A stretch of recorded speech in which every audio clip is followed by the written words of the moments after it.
উফ!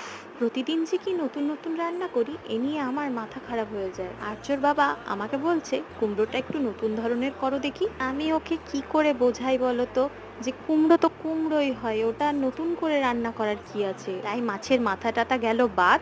আমি কি করলাম, গোটা গরম মসলা, শুকনো লঙ্কা আর তেজপাতা কড়াই তেলে একটু ভেজে নিয়ে তারপর হালকা করে পেঁয়াজটা ভেজে ওই পেঁয়াজ, ওই গরম মসলা ভাজা, রসুন আর আদা দিয়ে মিক্সিতে পিষে নিলাম। তেল দিয়ে আবারও একটু পেঁয়াজ ভেজে নিলাম, তারপর দিয়ে দিলাম ওই পেস্টটা, দিয়ে দেবো হলুদ, জিরে গুঁড়ো, ধনে গুঁড়ো, আর তারপর একটু জল দিয়ে ভালো করে নেড়ে চেড়ে কষিয়ে নেব। একটু কষা কষা হয়ে গেলেই আমি দিয়ে দিলাম কুমড়ো আর আলু, তারপর নুন দিয়ে ঢাকা দিয়ে সেদ্ধ করতে দিয়ে দেবো। তারপর ঢাকা খুলে যখন দেখবো মোটামুটি হয়ে গেছে, তখন একটু চিনি মিশিয়ে এটাকে নামিয়ে নেব। কি কর্তা আবার কি বলেন, ভালো হয়েছে না খারাপ হয়েছে, তোমরা আবার জানাতে ভুলো না যেন কেমন হলো রেসিপিটা।